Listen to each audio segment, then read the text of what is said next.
ওয়াজে জিকির করা, নিজেরা তো যাচ্ছে জাহান্নামে, আর মানুষকে ডাক দিয়ে নিয়ে যাচ্ছে। কেউ রাজি হবে না এরকম উল্টাপাল্টা কাজে। বিশেষ করে কুমিল্লা তো রাজি হওয়ার কথাই না।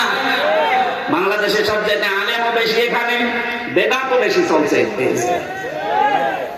এই সমস্ত আলেমগুলো যদি সতর্ক না হয় যে বেদাত ভরে যাবে, তখন আপনারা কোন ঠাসা হয়ে পড়বে।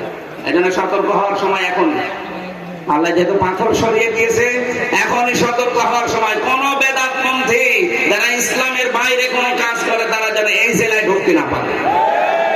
যারা আসবে বলবেন কোরআন শরীফ হাতে নিয়ে এক একটা শব্দের 8টা 10টা 15 20টা করে অর্থ বের করে তাফসীরের নাম বলে বলে আমাদেরকে শোনা।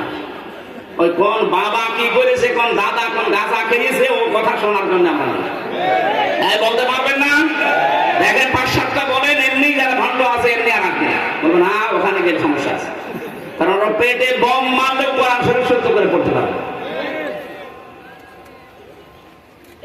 2 নম্বরে আল্লাযীনা লা ইয়াদউনা মা'আল্লাহি ইলাহান আখারা ওয়া লা ইয়াকতুলুনা আন-নাফসাল্লাতী হারামাল্লাহু ইল্লা বিল হক। আল্লাহ পাক বলেন, যারা অন্যায়ভাবে মানুষ হত্যা করে, এই মানুষগুলোর শাস্তি প্রবল হবে। 2024 সালের 5 আগস্টের আগ পর্যন্ত আপনি হিসাব করেন, সরকারি জরিপ 2732 জন মানুষ আপনি হত্যা করেছেন। 2780 জন মানুষ এখন হাসপাতালে কাঁদছে। কারো হাত নেই, পা নেই, কারো চোখ নেই, কারো অন্ধ পশু হয়ে গেছে। আমি নিজে দেখে এসেছি কুষ্টিয়ায়, আমার সামনে 16 জন মারা গেছে। এই মানুষগুলোকে মারার কোন দলিল আছে আপনার কাছে বলেন? আপনার নিজের অবৈধ ক্ষমতা টিকা দিয়ে আপনি কাজ করলেন। শুধু এতটুকুই তো শেষ করেন। এর আগে বিলিয়ন মেডিসিন কতগুলো মিডিয়া, প্রায় 900 মিডিয়ার আমার সাথে 3 বছর ছেলে, তারা আছে কেউ 13 বছর, কেউ 14 বছর। আপনি মানুষ। আমার তো মনে হয় কিয়ামতের দিন আল্লাহ যদি এই 14-18 কোটি মানুষ আপনাকে মাফ করে দেয়, ব্যারিস্টার আর মানের বউ মাফ করবে না। আর আমার আজমির বউ তো চলেই গেছে, কি করবে? আর বেচারা প্রায় 9-10 বছর পরে আছে। স্বামী বেঁচে থাকলে না আশা থাকা যায়, ও আছে কি না তা জানে না। এই গমটা যে কত বড় অপরাধ, এর মনে হয় কোনো মাফ নেই। এই গমটা আপনি মেরে ফেলে বলেন তো মেরে ফেলছে।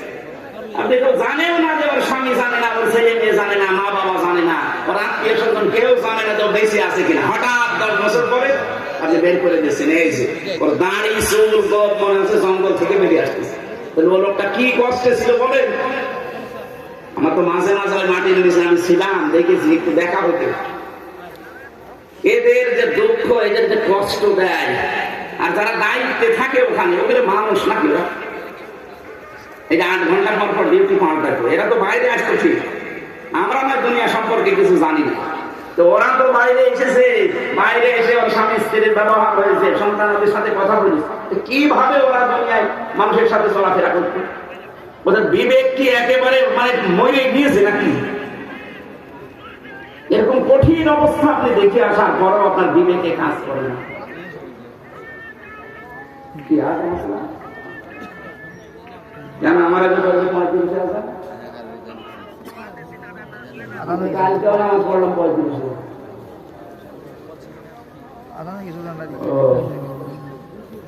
তাহলে তো আসরের নামাজ আরো আগে পড়তে পারছি। নামাজ তো এখনো সময় লাগবে, আধা ঘন্টা 1 ঘন্টা। ফরজ নামাজ বাদ দিয়ে পড়ে আমলি হয়ে গেছে।